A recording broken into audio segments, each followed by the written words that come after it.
wait again just to make sure that we are live. And I will be over the weekend getting a.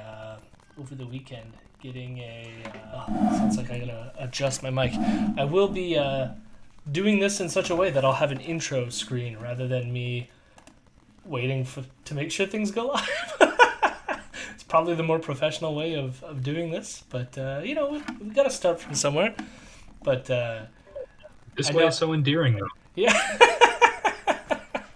It's I need to curve my boomer edges, and so start a little bit more professional, and soon I'll start saying like, "Where are the poggers at, yo kids?" I still don't understand the pog reference. Like, is it just somebody with their mouth open? Is that like? And that's the thing. That's what I need. I'll need eventually when I'll reach the stage, we'll have emotes, and I'll have David the men's pog and Keean Pogsty.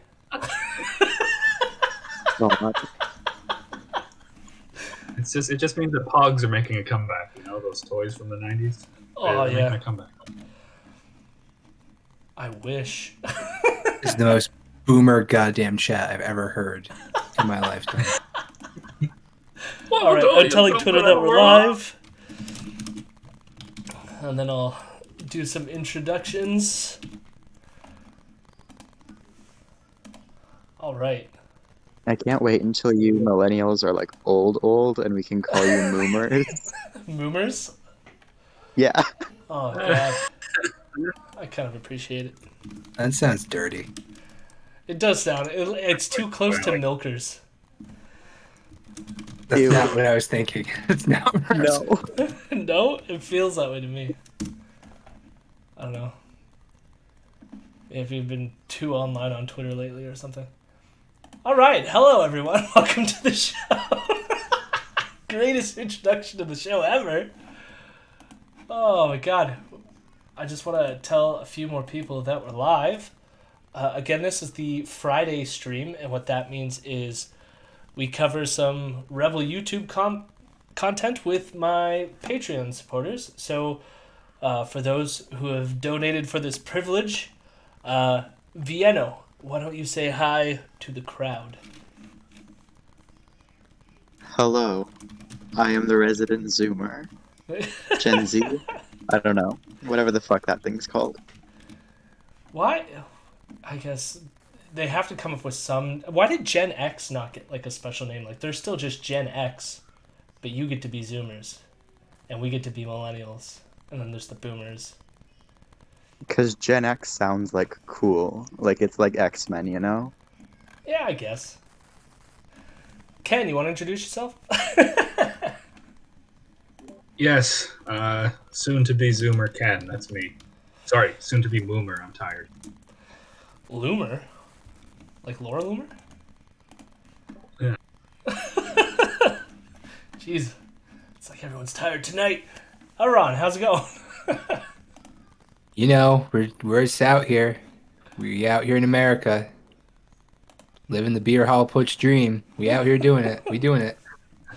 The beer hall putsch dream. That's not a dream that I ever wanted. More like a waking nightmare of my every existence. It's great.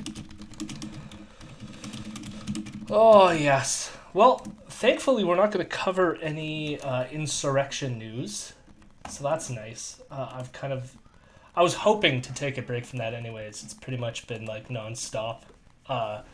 It's like weird to think too that it's been over a week since that happened, but it feels like it's been like just like inundating we've been inundated with it since it has happened. So today the first thing we're gonna cover is what I have up in the queue right now, as Ezra Levant looks like he's deep thinking it, but this was just a quick thing. I just want to play it. It's not a very interesting video, but there was a recent incident that happened between him and the leader of the opposition, and so we're going to get to that. Then we're going to cover a Keean Bexty segment that is quite fantastic. that has to do with them trying to cover up or it's this claim that Canada is working with the Chinese government to cover something up to do with COVID. And hello, Hell Baby in the chat. I believe that's from the Bad Praxis pod. Anyone who's watching this should check them out because they're pretty cool. Then we're going to end with some right-wing comedy because, you know, we're here for the laughs. We are here for the laughs. It's actually really terrible. It's going to be really, really terrible. So the first thing, we're gonna talk about this stupid video here. If for anyone who cares about Canada or is in Canada, apparently this was national news. Which just says something that's pretty friggin' lame about Canada. But Ezra, back in 2017, basically got kicked out of the...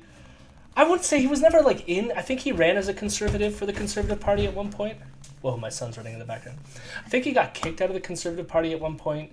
Or he ran as an MP, but something happened. Anyways, he was still sort of like engaged with them, so he would give them interviews. So Andrew Scheer, who was the last person who was the leader of the Conservative Party, sat down for interviews with Rebel and stuff like this. So he had more of like an insider track. He was able to contact them. But then after Charlottesville, when Faith Goldie, one of his reporters, went to Charlottesville on the side of the Nazis, and then went on a neo-Nazi podcast and made fun of her boss's Jewishness. And there was the whole fallout having to do with that. The Conservative Party basically was like, fuck the Rebel. And since then, they've been on the outskirts of Canadian politics. And since then, you could tell, at least one of the themes that I bring up on the podcast constantly is I can tell that it's a sense of pride for him. And I think he feels like he's being left out of something, and he wants back in. He wants to be let into the good graces of the Canadian Conservative Party. So, what happened this week?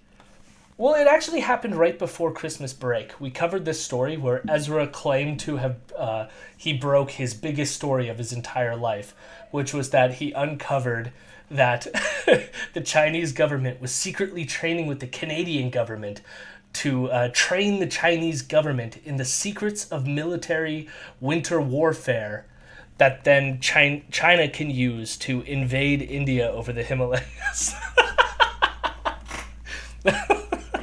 That was his big scoop, and it was all because a small town next to Ottawa, Petawawa, was going to host like 6 Chinese military officials and do some like fun, I don't know, like ride some snowmobiles and chit chat.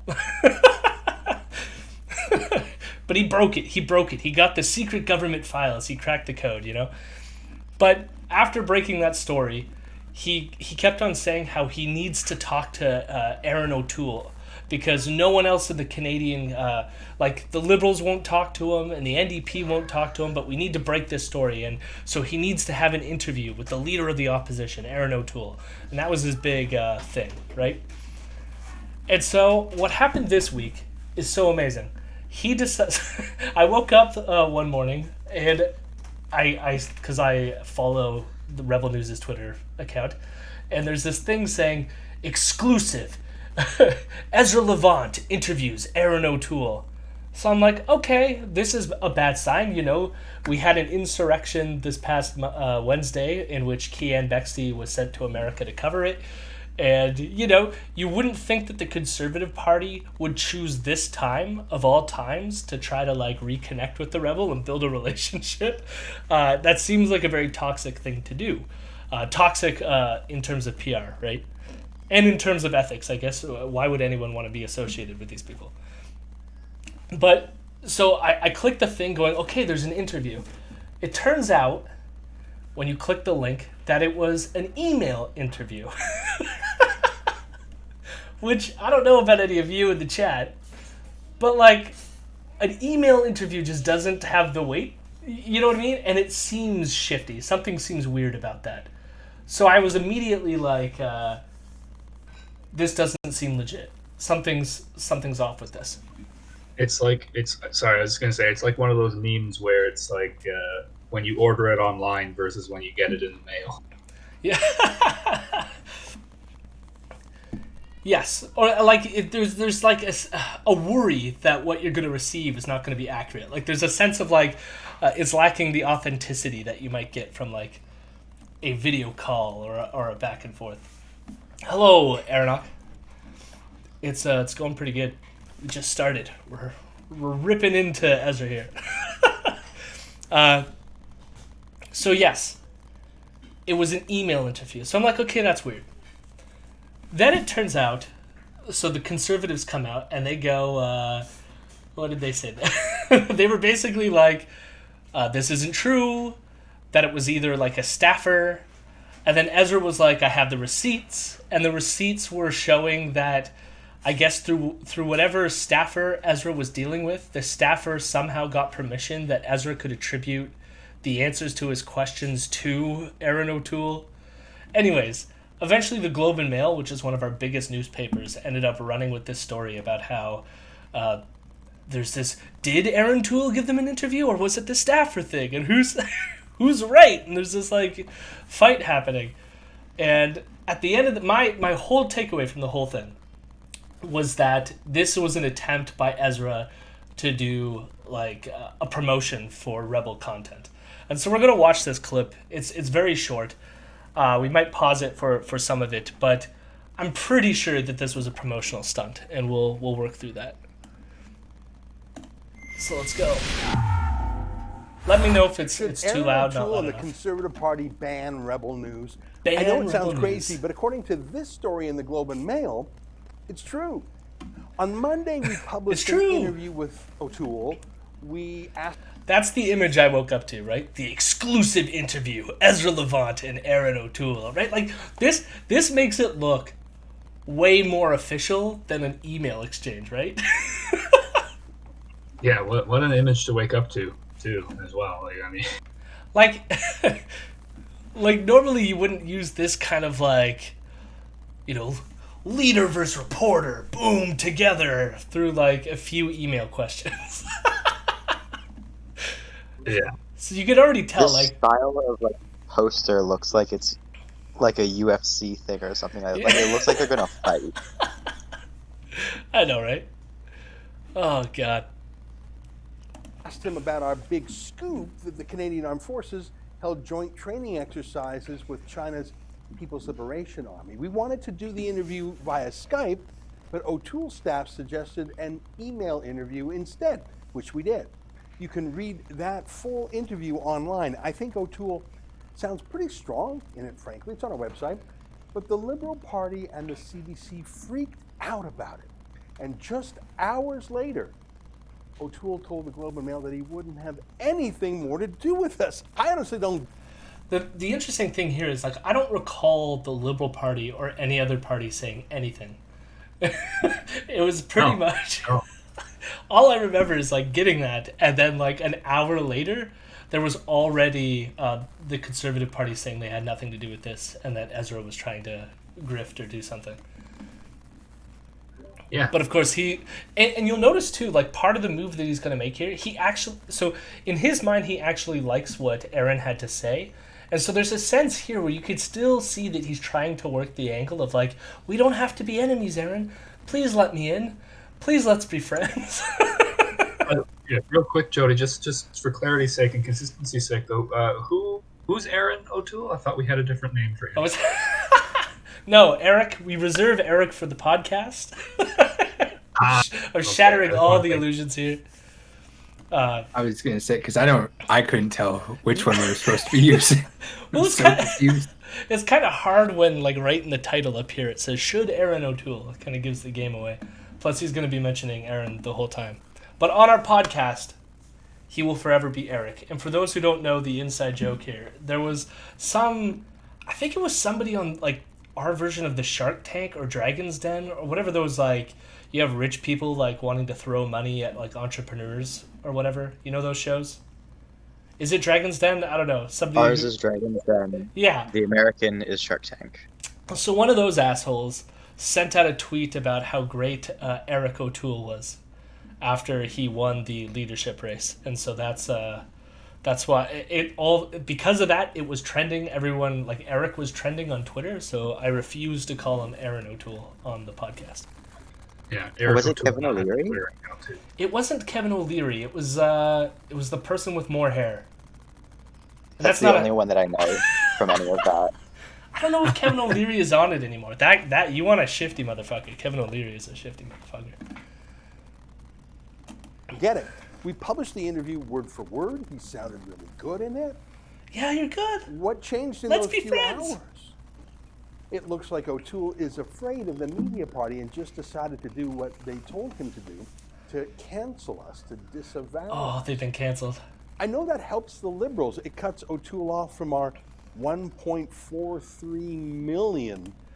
Now, I will say, so, yes, they have 1.43 million subscribers, which is not great. But you watch their views, like some of them are in the like 1,000 views. I think at most they get 10 to 20,000 views on a good video. So that's really not indicative, I think, of their reach and the audience interaction. Sounds like they bought subscribers then. Part of it is they've been around for a long time. So, and part of it I think too is they had other people that drew more people. So I think Gavin McGinnis was a bigger draw, and then you had Lauren Southern was a bigger draw, even Faith Goldie, right? But like most of them are gone now, and what are we left with? We're left with Ezra, Keean Bexty, Sheila Gunn Reid, David Menzies, and of course Clown Show Bankas. We're gonna get to in the end. So Don't you go over skipping our favorite, Dre Humphreys. oh yeah, Drea Humphreys. Yeah, so like they don't really have the big guns right now, but of course he's gonna flex with this 1.43 million. Rebel News viewers who make up a large part of his voter base. But how does that help O'Toole, especially if he's headed into a spring election? It's the same bizarre strategy that Andrew Scheer used in the last election, but it didn't work then. In fact, the CBC sued Andrew Scheer and the Conservatives literally in the middle of the election campaign. Like it's such an O'Toole irrelevant point said to he was make. different than Scheer. When O'Toole ran for leader, he repeatedly promised to end cancel culture and to respect the independent press gallery, of which we are a part. But he caved in without a fight. What do you think? Is it smart? Will it make the CBC like O'Toole more if he bans us? What does that even mean, to ban us? We're conducting a viewer poll, and you... We'll get to this in a second, but like he keeps framing it in terms of this like they're capitulating to the CBC or something like this, where it's like really what this is just a reflection on him, because the Conservatives have not distanced themselves from other people, like for example True North, which is like really tied to Ezra. Like Andrew Lawton and Candace Malcolm are on the Rebel all the time. Well, Lindsay Shepard's not on all the time, but Lindsay Shepard's another toxic person who's on True North. So it's like, it's not like True North isn't toxic as shit. Because like even Andrew Lawton, there were scandals when he was running for the provincial Conservatives. So Andrew, for those who don't know, he's a hometown Conservative.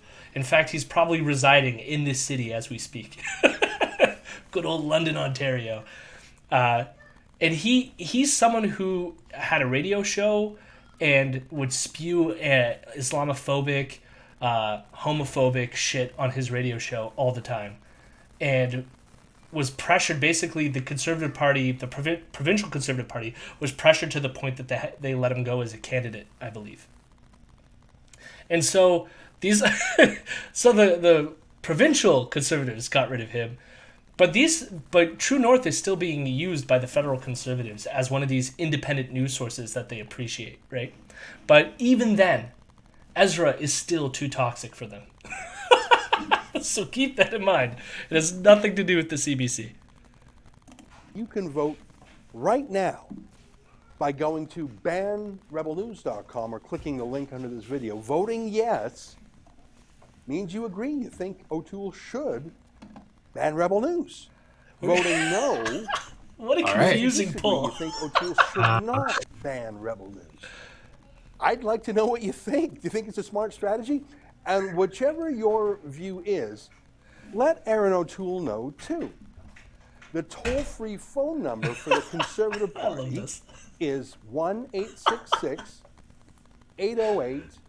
Like, imagine being this petty. That's 1-866. Or not petty. Like, you want to be loved by the 8407. Conservatives Give 'em so a call much and tell that you them get if your you audience to agree or call them to disagree. be like, talk to Rebel. If you agree with the ban, maybe give them a donation too. I think they're going to need the help. But if you think they should not ban us, well, consider making a donation to us instead. I should tell you, I still want Erin O'Toole to win the next election.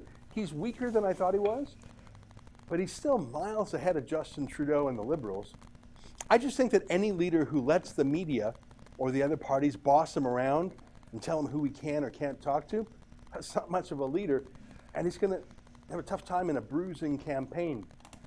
Yeah, we don't have to watch the rest. But you can see here what he's doing, right? He sets it up of like, he's making this news story because, again, where did it go? It went all the way up to the Globe and Mail. So now that's going to draw eyeballs to his YouTube, right? And now he's using this opportunity to what? Drive people to his website and fill out a poll and get their emails and shit like this, right? Like, it's all a fucking marketing strategy.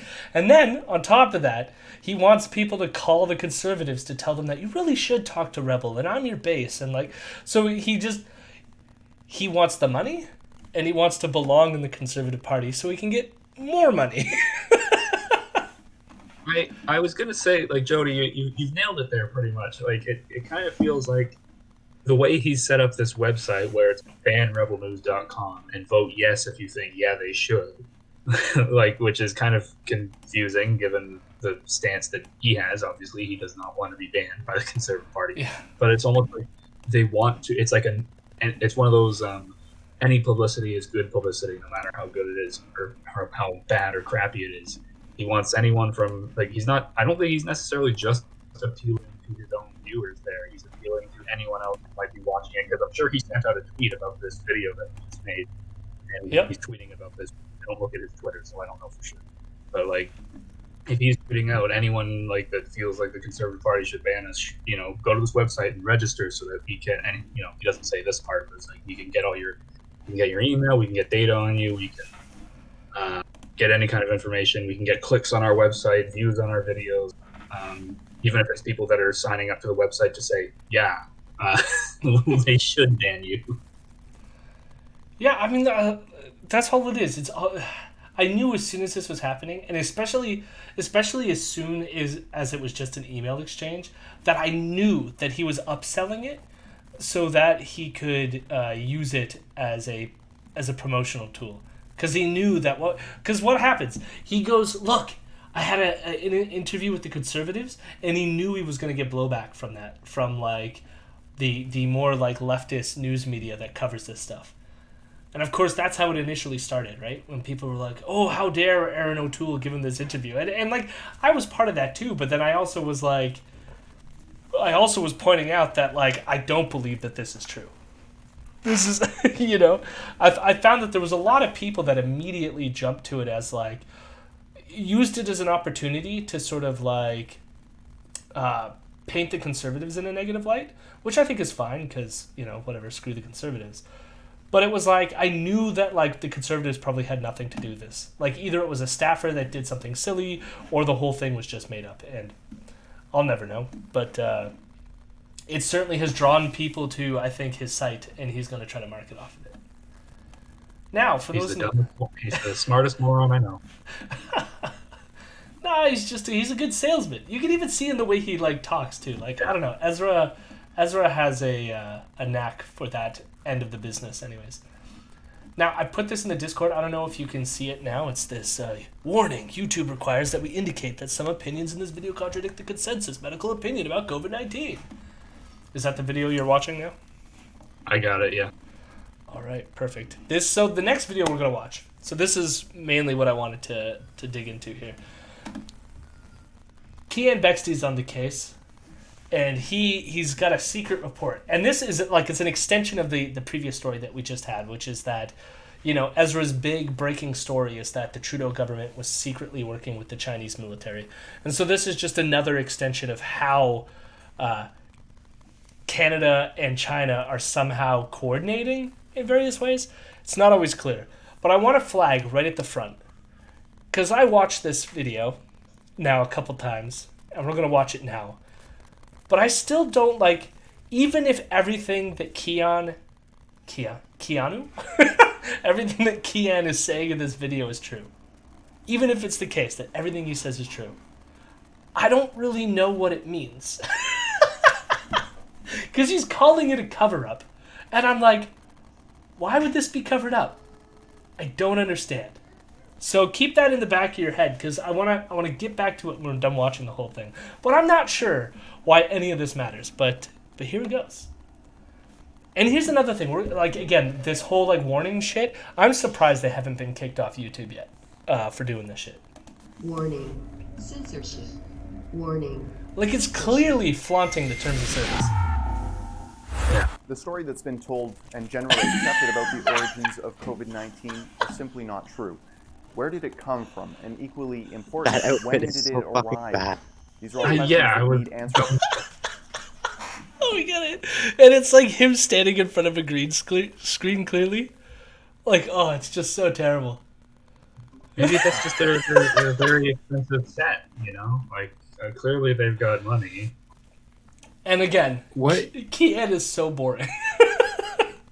is wrong with his face? We're not shaming have people you- here.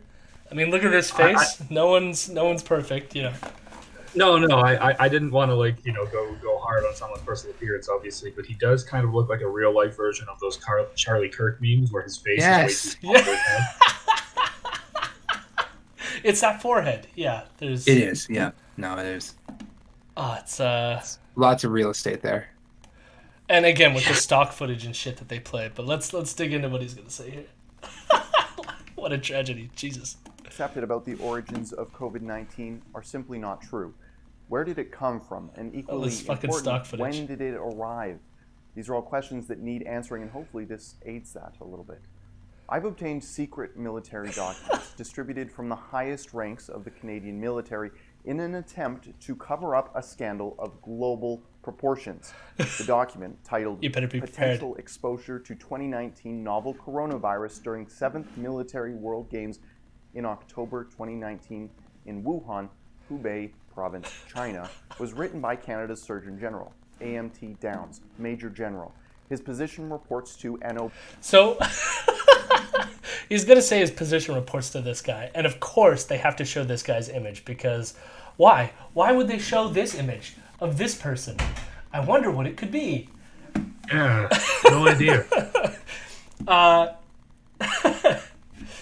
But yes, secret. So we got Erin saying secret documents. Yes. So for those who don't know, the biggest story that Ezra has ever broken his entire career is he basically did a Freedom of Information Act towards the Canadian government for any sort of like, I guess, documents that could be released involving the Canadian military and the Chinese military over these sort of like joint exercises that our countries do. So in this case, there was this event that occurred back in October 2019.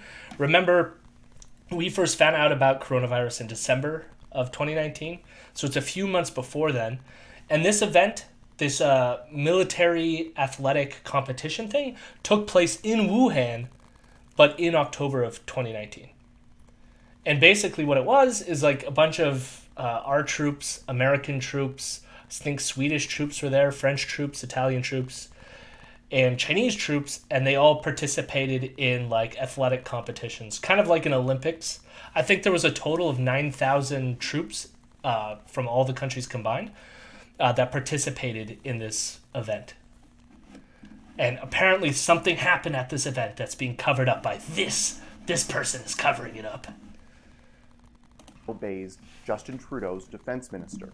A handful of weeks after sending out this gaslighting letter to every Canadian soldier who was in Wuhan for the military games, Major General Downs resigned. Now, so he's saying after that letter was sent to the troops several months later, because this is after COVID, and we're going to get to why this letter was sent. Kean has already framed it as being gaslighting, the letter.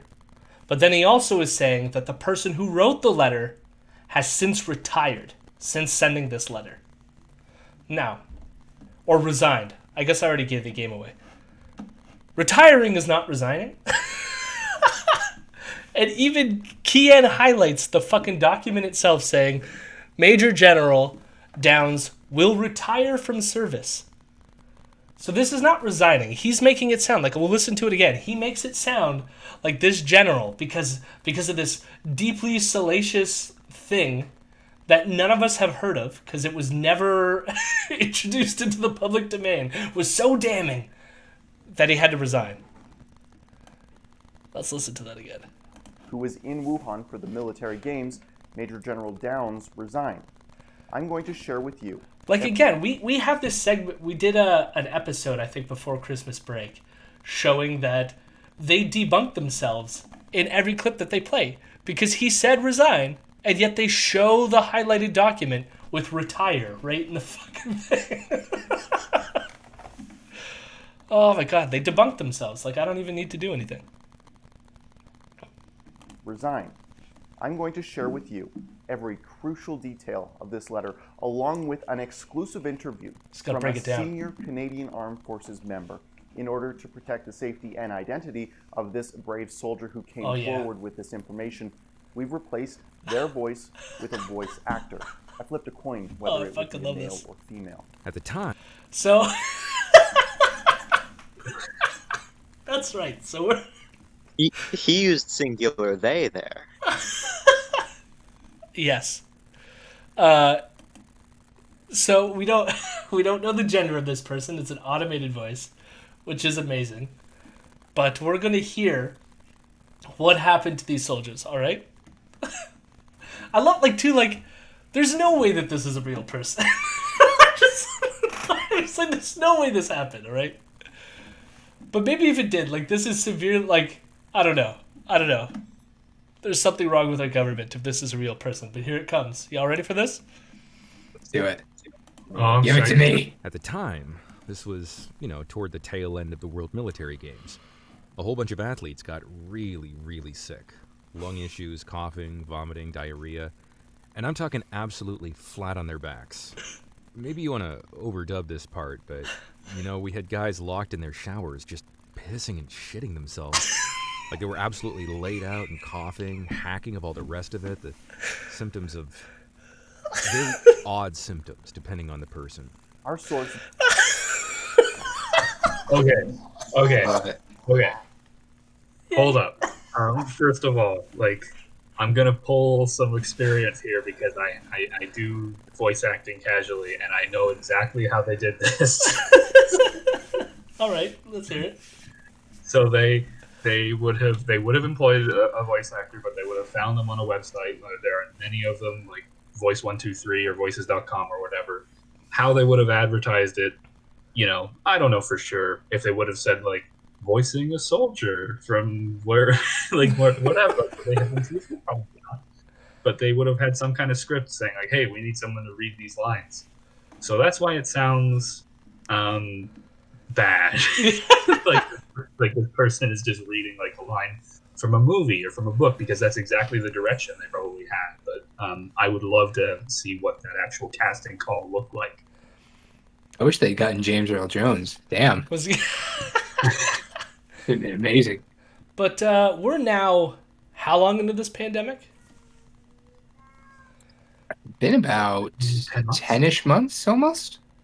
Does anyone getting up there, 9 or 10? Has anyone heard that one of the symptoms is pissing and shitting yourselves in the shower? Not yet. No, that's an Must be that state. special Wuhan strain. It does fuck up your digestion, I know, but I've never heard I've never heard of a disease that makes you pee. Yeah.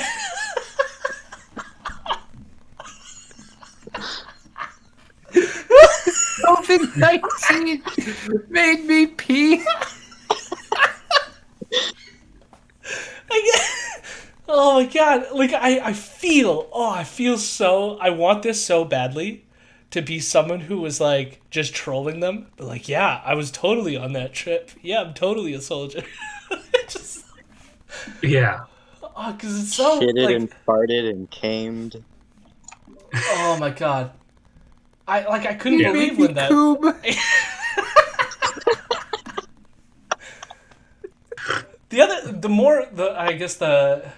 The less just silly portion of this, because he does say that some people did have like respiratory issues, and this is something. So I got one of those stupid free Epoch Times newspapers in my mail the other day, and so given who I am, I'm like, I'm gonna read this. Yes, I'll read the alien fascist cults newspaper, and they had an article that was like very similar to this in terms of like. The idea being that COVID was around much earlier than when the Chinese government said that it was.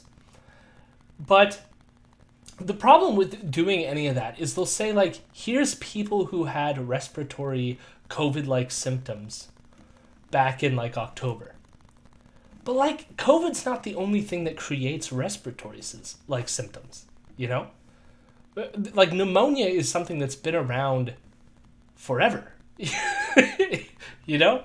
And so it's like this weird, like, trying, like, there's some move here to try to say that, like, China's covering up something because they found these cases all the way back in October, but there's no way to really, like, test for that. Because even if you were to do an antibody test, it's like we're so far gone from the thing that, like, it won't even be, like, accurate. And like, the antibody tests themselves, which is something that Rebel, this is the other thing that's amazing, like, we're going to be getting to it. But, like, Rebel has been claiming that, like, these tests, none of them work, and so all the numbers and antibodies and all the information they've got about COVID is all, like, fraudulent, right? Or at least you can't trust it, because they keep playing this clip of the person going, it's 50% false positives. But the point is, it's like, we can't know just because someone had a respiratory symptom back in October of 2019 that it was definitely COVID. Which is the weird claim that, like, the Epoch Times, which, again, they're an anti-Chinese cult, and the Rebel is clearly making here. Side note about Epoch Times. Do you know how they're getting everywhere in people's mailboxes? I think it's the National Post, is it not? No, they're Canada Post. You mean? Sorry. Well, no, I heard somewhere that, like, they're somehow using the National Post distribution system or some shit like this, but I don't know that for a fact. I feel like I read that somewhere. They're shipping through Canada Post as a, like, ad that the Canada Post, like, postal workers, I can't remember words, have to, like, it's something that they have to deliver. Like, it's part of how, it's one of the only ways that Canada Post, like, makes money or whatever. Interesting. And so, like, it's getting out to, like, rural New Brunswick even. Like, it's going everywhere, which is very concerning. Yeah, because it's not, I mean, even the few pages that I read, it's not good. It's not good. No. Aeronaut did say, I bet you can find the casting call somewhere out there. My kisses for the person on the voice. All right, we'll continue.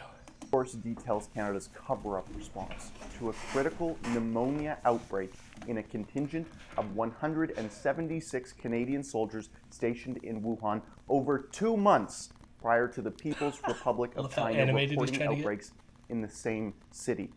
But looking back, it was just a few weeks before the officially recognized first case on November 17th.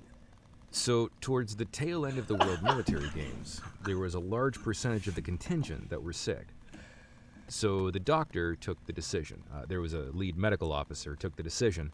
It was, it was like a third or a quarter of the plane toward the back of the sick, lame, and lazy were put in the back and isolated off, to not spread it to the other athletes. Because at the time, who knows?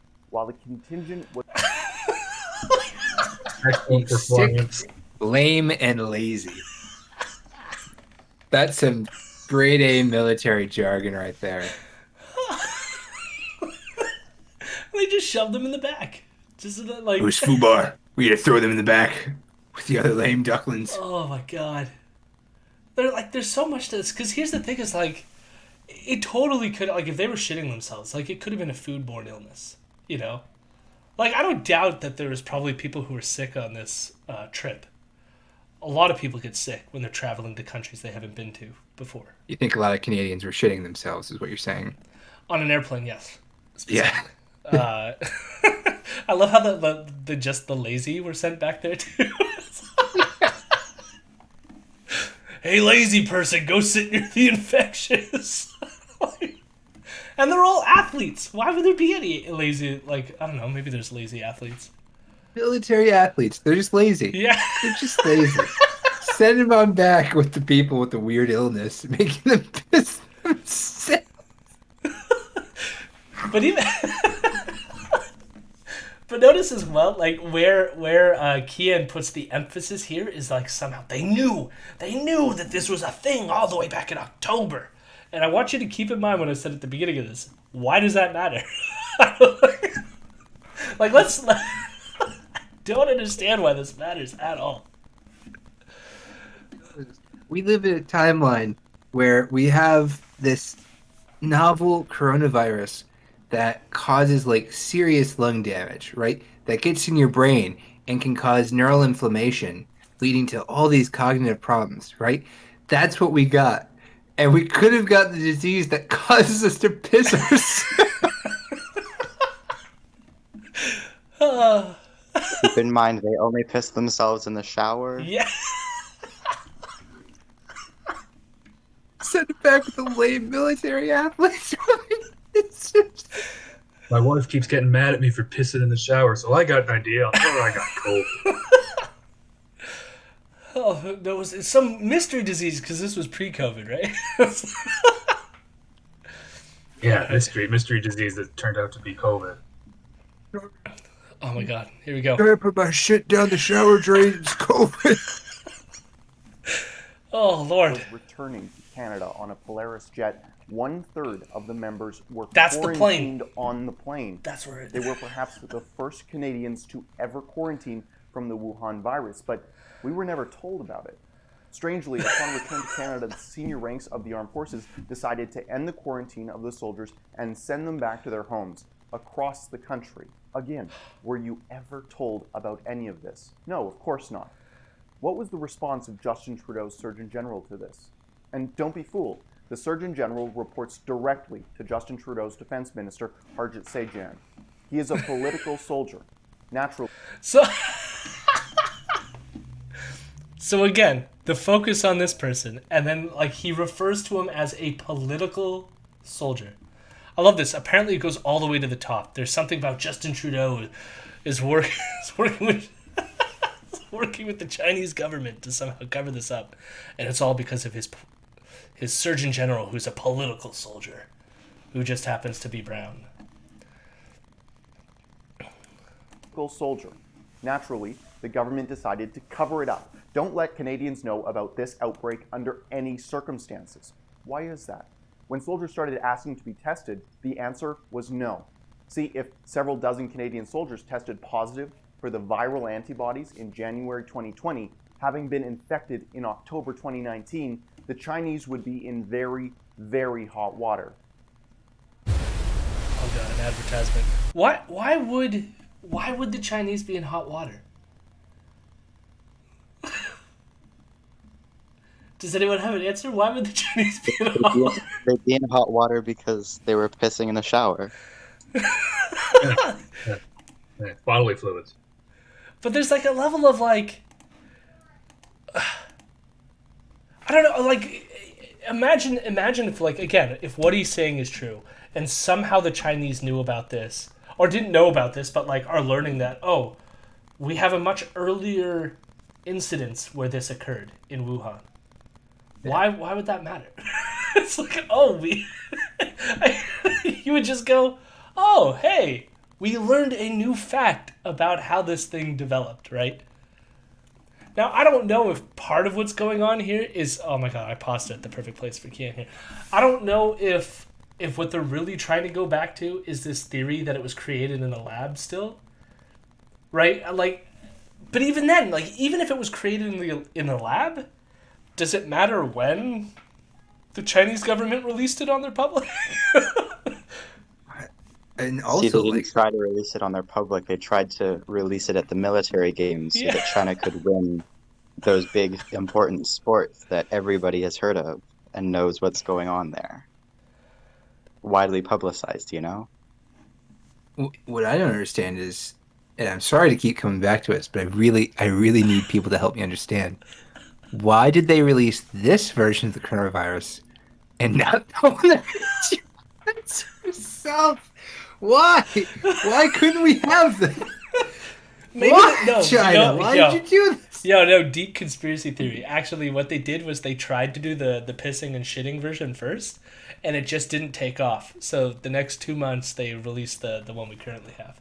This was the test run, though. Sense now. You know, The it test just was not as contagious as they wanted it to be. So We were gonna release the pissing and shitting one, but they just kept putting them next to the lame athletes, the lazy motherfuckers. Can't use that one. lazy people can't can't get diseases. Oh my god. Irrefutable proof that they lied. But, the priority for the government was, one, don't admit it. We haven't tested anyone. There's been no widespread effort to test, There was only 176 athletes. You can determine pretty quickly. You have a perfect test case on was the virus there. They should, as a national security organization and, due diligence, test for antibodies. But this was not an option, and it was basically trust the government. You have the letter. You can see what it says there in plain language, but yeah. Let's read the letter. It was sent out on January. So there's this issue about testing, and we're going to get to it in a second. So just so we don't drop that thread. Apparently in the letter they're gaslighted about this testing. February 22nd, 2019, which was around the time the Canadian government realized the Wuhan virus crisis was going to take up all of the air in the room for a very long time, while Dr. Tam, the Chief Medical Officer of Health, was telling Canadians to calm down and quit being racist about this. Now again, this has nothing to do with what he's talking about. They just wanted to throw, here's another non-white person who is saying that, like, the overemphasis on calling it the Wuhan virus and stuff and the Chinese virus is racist, which they're not wrong. You mean what Keean is doing right now throughout this entire segment, calling it the Wuhan virus. And so his argument is they were too busy doing this, that they couldn't test these soldiers. So, which, like, arguably they could have done both. There's probably a reason why they didn't test the soldiers at the same time. The thing is, too, like, regular tests and antibody tests have been widely available to the Canadian public for months and months now. Like, the soldiers could have gone and done it themselves if there really was, like, this big widespread, like, demand for it. And then they probably could have brought it back to people in command, or they could have, mentioned it anywhere else before January 2021. Like, You raise a very good point, Vienna, and maybe we'll get back to it in a second. The Chinese, the military was scrambling to contain this news, and Justin Trudeau knew about it the whole time. He was briefed on it. Quote, "We are confident that the number of suspected 2019 NCOV cases, as well as the number of countries reporting suspected cases, will increase in the next 30 days. The increase in case count will continue to generate significant media attention and public concern, particularly as travel peaks during the first week of February due to the Chinese New Year." So this is the first portion of this letter, and he highlights the second half of it because it makes it sound like there's some sort of, like, this is going to get ahead of us and we're going to, like, lose grasp of it. Eventually it's going to get, like, this media stuff. When really the first half of this paragraph basically just lays out, here, let's go back because we can read it right on the screen. It goes, at least 5 cases have been confirmed outside of China, 2 in Thailand and 1 in Japan. So remember, this is January 2020. USA and South Korea, all of these cases have recent documented travel to Wuhan. Additional cases of pneumonia in travelers returning from Wuhan are being investigated for COVID-19 in Hong Kong, South Korea, Taiwan, Vietnam, Nepal, Singapore, and other countries that have direct connecting international flights to Wuhan. So all they're describing here is, look, we know you just came from Wuhan back in October, and you're going to start hearing media cases about this infectious disease. So that's all this letter is framing. But of course, Keean puts it in this context like it's some sort of, like, nefarious plot. February due to the Chinese New Year. They knew all about this, but they weren't telling you about it. They weren't telling families about it. We're not aware of any 2019 NCOV cases among CISM Military World Games participants. Keep in mind they didn't test a soul, because if they did and it came back positive, they would have to report that and embarrass China. Your individual risk of having been exposed to COVID during temporary duty in Wuhan City is negligible. Don't worry about it. This is because of two key reasons, they say. First off, all CAF participants left China and returned home well before the virus had begun circulating in Wuhan City, allegedly. Second, all CAF participants have now been home for longer than the maximum incubation period. Now that's the Trudeau brand of tenacity that we all know. Meh, it's been more than 14 days. Just get over it, bro. What?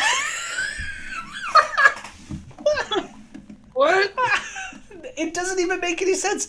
Like, if you read what it says, participants have now been home far longer than the maximum incubation period. So even if you were to test them for the thing, because consider, the government of Canada didn't really know about that COVID was a thing until December. So this is like 2 months. 2 months from October to December. That somehow you're going to hopefully do like one of those nasal swab tests and get a result? Like, that's not how this works. And even, I can even see it from the government's perspective. So we'll get to the thing that Vienna raised earlier. But even from a government perspective, if you were to test these people, the antibody tests, some of them have like close to a 50% false positive rate. Or it ranges between 50 to 20% for the antibody test. Which is different than the nasal swab test, right? Like the swab test almost has a 0 false positive rate. But this is like, why would you run this test and then have people testing positive for COVID back before we even knew COVID was a thing, when you can't even rely on the antibody tests being perfectly accurate, right? It just seems like why would you do that? And hello. I don't even like think about like back in like when COVID was first becoming a thing here. Like we didn't have tests back then, and that was in like March. And this is January when this letter's yeah, like we didn't even have like the nasal swab tests yet. Like, what the fuck were they supposed to do? Well, I think that's I feel like part of what Keean is doing is like hoping to rely on people's false memories of where we were back in January. Because consider, like, we in Canada didn't lock down to March, which was still several months after this letter was sent out, you know? It's like at this point, like, I don't even think that, at least the messages we were getting from our own government, people were not really worried about the virus because of some of the information we're getting from China. And there might be something to say there about how whether or not China misled the World Health Organization to the extent that they should have, given how severe this virus has turned out to be, right? But, like, I don't know. It's just so silly. And the maximum incubation period. Now that's the Trudeau brand of tenacity that we all know. Meh, it's been more than 14 days. Just get over it, bro. On the first point, that's like, actually not true. It's such either. a false rage. They didn't leave the city well before anything. The first case that journalists have now been able to confirm was a 55-year-old man on November 17th. Now, I don't know that they've actually confirmed this. I mean, I wouldn't trust the first post. I think they're still trying to figure out. And here's the thing is, it quite possibly could predate this period. You know, it might be a while before we have it all figured out. But it's possible that this person on November 17th, and here's the thing, I'll say here, again, November 17th is not October. It is still several weeks off from this event that took place. Could have been infected 14 days prior to that day, meaning the first confirmed infection could have been as little as 5 days after the final departure of athletes from Wuhan. What are the odds? Trudeau wants us to believe that our soldiers were just infected by some random virus in Wuhan, causing critical pneumonia and year-long coughing. But nah, it's totally not COVID. You're a right-wing conspiracy theorist. Yeah, but, you know, you and I would be branded as right-wing conspiracy theorists, but, you know, the city was empty. The city of Wuhan was empty while the World Military Games were taking place. We were told at the time that the city was evacuated, And isn't the Chinese Communist Party wonderful? That they were able to evacuate the city to make it easier for athletes to get to and from the venues. And aren't we great at the time? You know, looking back in hindsight, it was like, holy Christ. Why do you think the Here's the thing: is I have no way to validate that statement whatsoever. That apparently they evacuated the city before the games,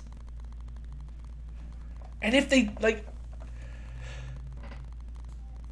try to reason this out for me here, like if they evacuated this Chinese city, and all that was left was all these military people. Isn't it also likely that this virus came from one of these other countries that participated in this military athletic event? It was Sweden. Yeah. Greta Thunberg invented COVID. Here's my favorite part too. I can't confirm this either because trying to dig up this story. So you want to know something fascinating? People had been talking about this all the way back in February and March about this event and whether or not athletes that came from this event contained COVID. Yes. So this had been talked about all the way back then, which is why it's kind of friggin' silly that we're hearing about it now from Keean. But I found several articles talking about how Sweden actually did test some of these people who came back from this event for antibodies and found out that they didn't test positive for COVID-19 antibodies. But the other thing is, like, I can't verify those sources because a lot of them were like, Daily Mail and shit like this. But like some of them mentioned Sweden scientists tested some of these athletes and it came back negative. For what it's worth. So you're wrong, VNO. it was not Greta Thunberg. But apparently it's a giant. I don't know. Maybe Sweden's covering it up. I will say too, because I don't know if he's going to get to it. The one point that you made. So it was about. What was it again? So it had to do with whether or not they would test. I can't remember the point you made 10 minutes ago. Vienna, you want to remind me if you remember? That I said I wanted to get back to it. I do remember how to jog my memory, so here's what we got.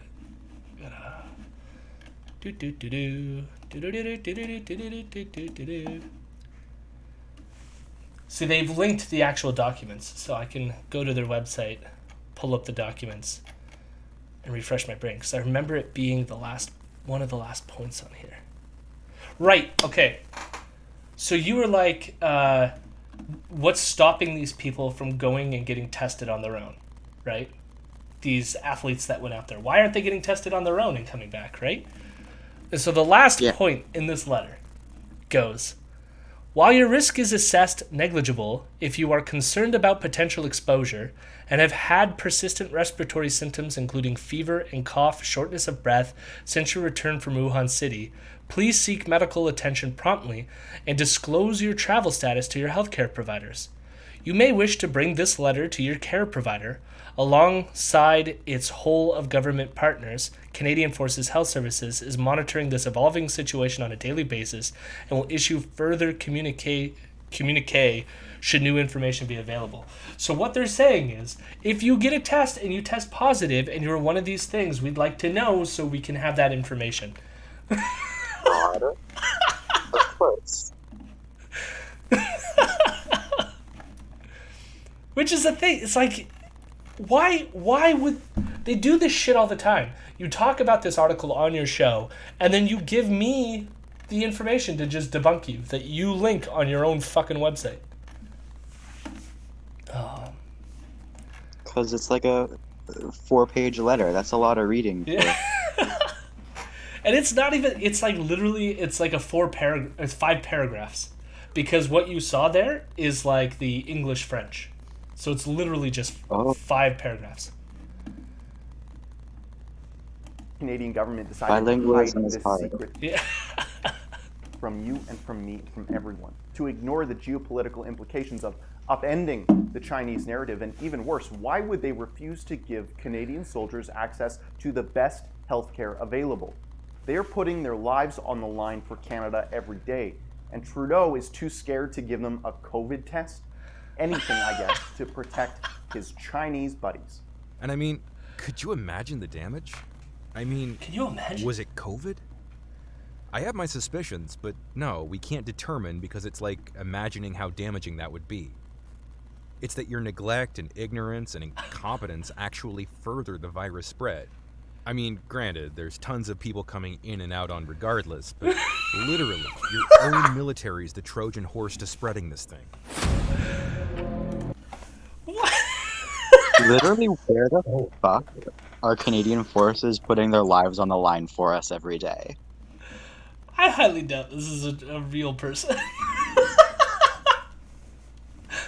But yes. I really want to. Do they don't credit the voice actor in any point of the video or in No, in this the, is it. We've reached the end. Okay, and not like in the what's the word I'm trying to do? When you minimize the video and there's like No, I don't think so. I could pull it up. Okay, damn. I was curious if they credited him so I could look at what other credits he's got. Yeah, I don't Our see it. troops go to Wuhan, China, to play in their sports games, and they lay down their lives there every day. But then it's like, Our troops go to NATO exercises in Eastern Europe and crash their helicopters, and they put their lives on the line for us every day. They are keeping us safe by crashing their planes and helicopters into random rocks in the Baltic, in the Balkans, literally wherever they can. but just how was... Yes, our Canadian military, they're super involved in the world, but like, how is this supposed to like work as a Trojan horse? Like, what? I don't understand any of this. Now that we've watched the whole thing, Ken, tell me, explain this to me. Why does this matter? Oh, I was just going to say that in terms of a Trojan horse, it works. The virus goes into your body, and then when you get into the shower, the moment you get into the shower, like a Trojan horse, the virus is evacuated from your body in the form of piss and shit. But even, yes, the piss and shit disease that we all got apparently because it was a Trojan horse. But even like, I just can't wrap my head because even he acknowledges how stupid this is by going, yeah, there was tons of people traveling back and forth anyways, and they didn't have to do it through the military. But imagine that it was the military that was the Trojan horse, you know. But again, it's like none of this makes any sense. Like, all it is Keean wanted to sound super spooky and say that this virus was somehow created by the Chinese, possibly. And they used the Canadian military to send it back here to infect all of us. Even though, like, we weren't having cases at this point. Like, when did we start having cases? February?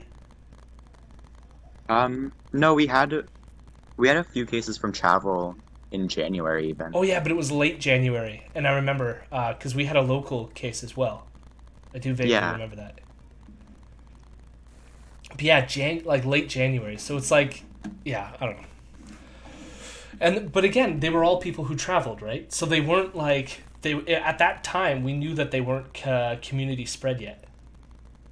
Anyways, Keean's an idiot. I think that's fair to say. So Sweden invented COVID to try and start up World War III between US and China so that they could sell their iron to both sides again, just like they did in World War II. That's my conspiracy theory. Oh, God. Okay, we're going to do our last video, and this one's short. So, again, we've covered in the past Ben Bankas, Canadian comedic conservative extraordinaire, who, listen, one thing I want to say at the front, too. The production value in all of his content, Ben Bankas' content, is really terrible. And it leads me to think that he's like inside jobbing Ezra. And like he's grifting Ezra by being like, yeah, pay me, I'll be a conservative comedian. And then he's just like phoning it in, knowing that he's getting paid for this shit. Because it does have that vibe to it. And if it's an epic inside game like troll, I'm here for it. Thank you, Ben Bankas. But but one thing I want to do first, I feel like the one way that we can appreciate this, because it's not a long video, it's like a minute long.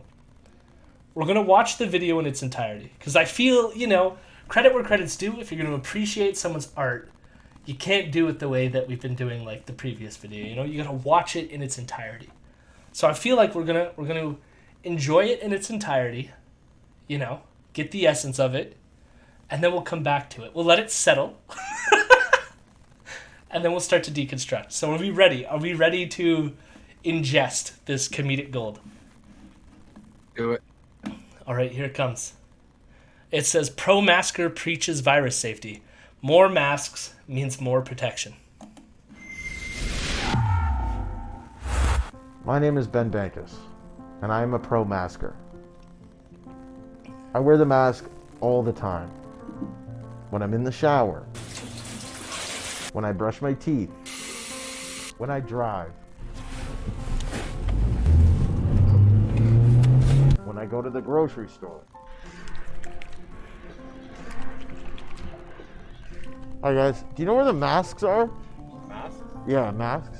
Gloves and masks? Where are they? I don't see them. Is this a mask? And when I leave the house, I put on as many masks as possible to protect myself and others from the deadly coronavirus. Good night, babe. Hi, baby. I like wearing masks because then I don't have to be an individual. The weirdest thing about masks is both my husband and I have gotten COVID 7 times. Please, wear a mask. Brought to you by Dr. Tedros, Klaus Schwab, and the United Nations.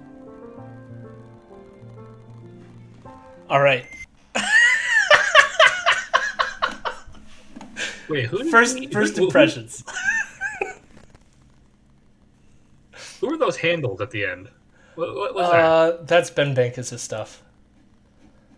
Yeah. Oh, I misread that as Young Turks. I was like, why is he showing? Yeah, the Young Cucks podcast, because conservative words podcast. So how do we feel about the comedy of that clip? The legacy of George Carlin really needs to wake up because they got competition. Vienna, what say you? What's your verdict? Well, I had my mic on the whole time in case I actually laughed. so that it would be obvious to the audience that I found it funny. It didn't work, but Ron? I don't know anything about life anymore, man. I'm over it. You're having an existential crisis based on Ben Bankas. All right. Yeah, no. I would just add that it as a documentary piece, it's quite accurate. That's essentially how I go about my daily life. My first impression, and it's hard. Now that I've watched it 3 or 4 times, it really is just shitty. But there's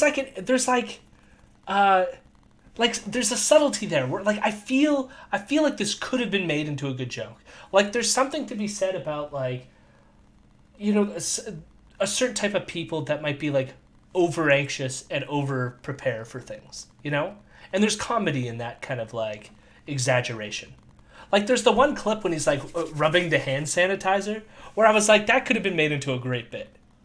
If the zoom effects were pretty good too. Well, there was one zoom effect. We'll get to it because we're gonna go and critique it line by line. Oh God. But there's one zoom effect that I actually think kind of sucked, which was him drinking the coffee with the mask on, where it's I feel if they zoomed out and you get his face while they do it, it would make a better leave a better impression on you. But by zooming in, so the first time I watched it, I didn't even realize he was drinking with a mask on because of how close the zoom shot was. But we're gonna and then the juvenile, there's the one moment where he holds up the tampons or the pads, Pads, yeah. And it's just a grown stinker, that was just so juvenile. It was I don't even think my kids would laugh at that. Anyways, here it goes. This is what Elron is sap his soul away by going through it. Watch this shit. Oh yeah. My name is Ben Bankas, and I am a pro masker. See, you know what I mean? Like you're zooming in too much. But I did want to break it down here. No, that's probably like the best scene in my mind. Yeah. Like, Where is it? Okay. That feels like it would be on a TikTok, you know? Yeah. But notice as well, you can tell that he already has a stain on his shirt. So they've clearly filmed this several times. That's so fucking good. Are you kidding me? That's even better. That's actually funny. I wish they'd done multiple takes of it. Like, I wish they'd shown every single take they did of him spilling coffee on his shirt. Yeah. Just a minute and a half of him trying to drink coffee. Be great. I will say too, this part also frustrates me, because his character has always had that lisp, and it wasn't till like the previous one where he kept on like cutting in and out of the lisp, and now he's gotten rid of the lisp altogether, but he's still like pretending to be gay, where it's like, I don't know, like if you're going, is he not gay? I don't think he actually is gay. If he is, cool, but then like, why would you get rid of your like lispy persona? Like, just stick with the bit. Like, if you're gonna do a really bad bit, at least stick with it. Like, you don't have to. Well, I feel like he's getting more liberal, right? Like, he's moving away from stereotypes. He's showing that anyone can be gay, and that's okay. You know, like, amazingly, this is probably the most progressive part of the joke, because being gay isn't the joke anymore. I know. Good job, Ben. I like that. Actually, was pretty interesting. Because, like, unless, like, I feel like there's an element there where it's, like, completely normal to us. Like, we perceive it as normal, but I feel like maybe a conservative audience would be like, ugh, and then be like, of course gay people would like masks. Like, I don't know. Maybe, but still, just, like, this is some serious gay representation for comedy, Ben. Good congrats. I really appreciate it. Nice work. Also, like 10 out of 10 for promoting his own podcast on his mask. Which again, if this was like a troll, if he's just using Ezra, that is fantastic. But let's watch this zoom again. The Vienno's favorite part. My name is Ben Bankas, and I am a pro masker. I wear the mask all the time. So I'm in the show. Yeah. No, because so here's, I mean, even because like listen, like there's a part of this that is funny, like the wearing a mask in a shower. Funny. Brush my teeth. Brushing your teeth, that's kind of funny. When I drive. Now this part's not funny. But like you can see the sort of like, you can see the issue for me is like there's like a base of a good joke here of someone who just like will never take off their mask, and you can make silly jokes out of that. And I could appreciate silly joke humor. But then he like takes it to this like conservative like level. But it's like, if he committed to the bit and crashed his car during this part, then it would have been really good. Yeah. The thing about the car bit that really annoys me is he like does like the car, and you can watch him, he does this like spazzy thing, but then it's like the masks aren't really impeding you while you're driving a car. So there's no real like part of, like, it would be one thing if he had the masks all over his head and then he couldn't see or something, but it's like he can clearly see, you know, he's just looking, he's just driving. When I go to the like that's not funny. Right, hold on. I want to go back. Maybe the real psychology we should be trying to break down isn't Ben Bankas. We really need to break down Jody's psychology. Why do you want Ben? Like, what is the frustration? From whence does it come that you're so frustrated that Ben can't tell a good joke? What is this? Where does it come from? Because I feel like I'm a dad, and I'm like, come on, son, you can do this. Tell a good joke. Do it. Are you winning, son? I want him Ben to really is so though. bad. He's just on the edge of comedy gold, and he just can't quite get there. Like, he writes all these good jokes, but they're impeded by the fact that he's writing the jokes. Yeah. The second person's shirt is clean in this scene where we have it paused. Yeah. He hasn't spilled the coffee yet. They filmed some of this out of order. Like, what is? Oh my god. Combine the takes, right? I don't know what's happening. Yeah. There's there's a level of just absurdity that I appreciated out of this one that was lacking in the others. And I really do like the yellow shirt guy. I want him to be in more videos. You know? Got this down. I like Vienno pointing that out though. Like that could be the funniest part of the whole bit. Is it's just like sometimes he had a clean shirt, sometimes it was soaked in coffee. That'd have been great. Oh Lord. Oh no, I'm driving. When I go to the grocery store. See, I fucking love this bit. Just and you can because it's the auditory nature of it too that you can hear the like I could appreciate that. That reminds it's like a Tim and Eric sketch, you know? Ah, yeah. Hi guys. Do you know where the See, I saw that and was just like, how fucking dare you waste all that hand sanitizer? Yeah. Motherfucker. This is white boy Eric Andre. Yeah, it's white boy Eric Andre. At least this segment, this segment is the worst segment of the whole thing. Because it's just so guys, like... Do you know where the masks are? Masks? Yeah, masks. Gloves and masks? Where are they? I don't see them. You know what I mean? Mask? Like he can't act like that bit there. Like it's like now you're just yucking it up, you I know? don't see them. Is this a mask? And then, When I leave the house, I put on as many masks as possible to protect there's a myself potential and bit there. others from the deadly coronavirus. What was that, sorry? The stain was back. Oh, yeah. Hell yeah. And look, that's beautiful. Good night, babe. Hi, baby. I like. And the mask over the eyes, you know, there's something funny there. It's cute. It's cute. They're a cute couple, though. Yeah. I didn't realize how much of a bear Ben was, though. Yeah. You know, like there's elements here. Like there's they could have got something out of this, you know. I like wearing masks because then I don't have to be an individual. I like that too. You know, and it would have been better if they got a shot where like the smoke would be like coming out of the top of the mask or something, you know.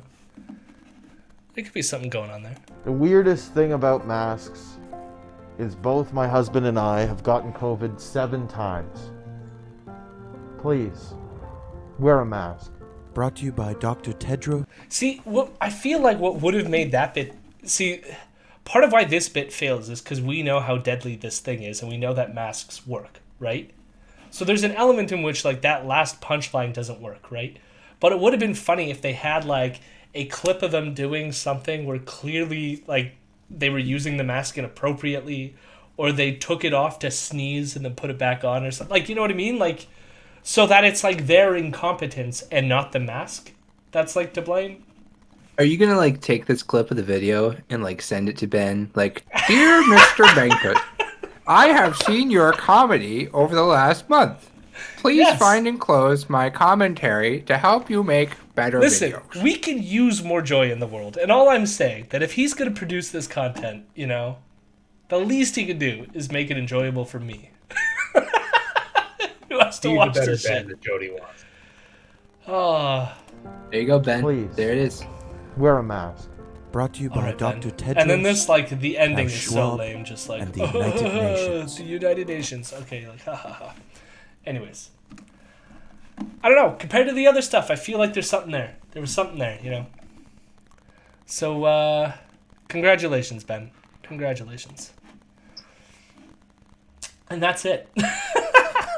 I have no more to show. We are out of time. Oh, Ben. We're One out of day. touch. You know what? Hall & Oates are fucking rad. This show is a Hall & Oates stand show, okay? You make my dreams come true? That's a fucking bopping tune, you know?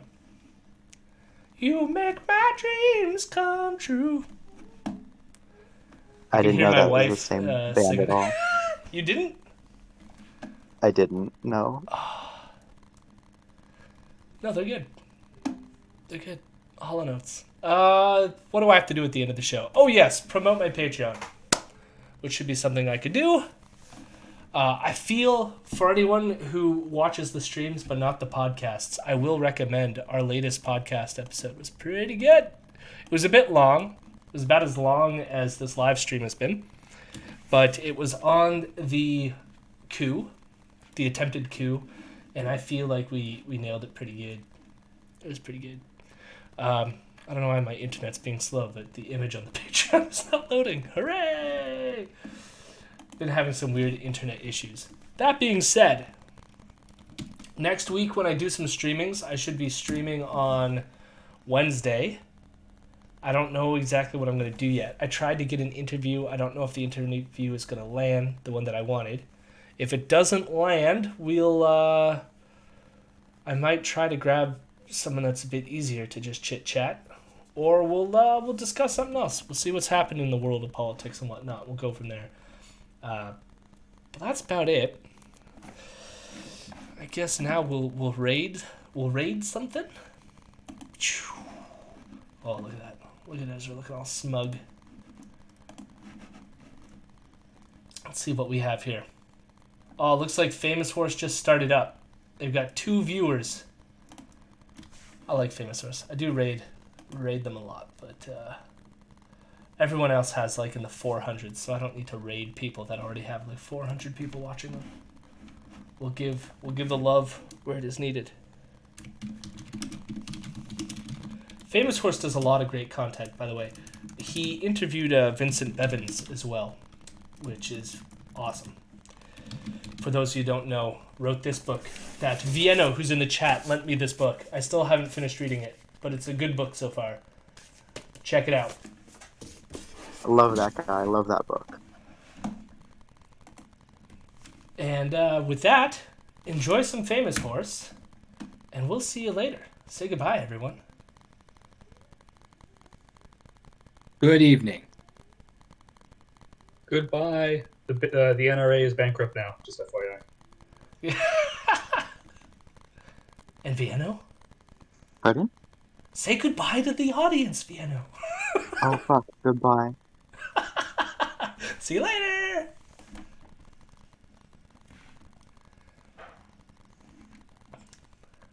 Head lightly, but I realized if it did 2d6, it'd probably take half of its health. It might really hurt.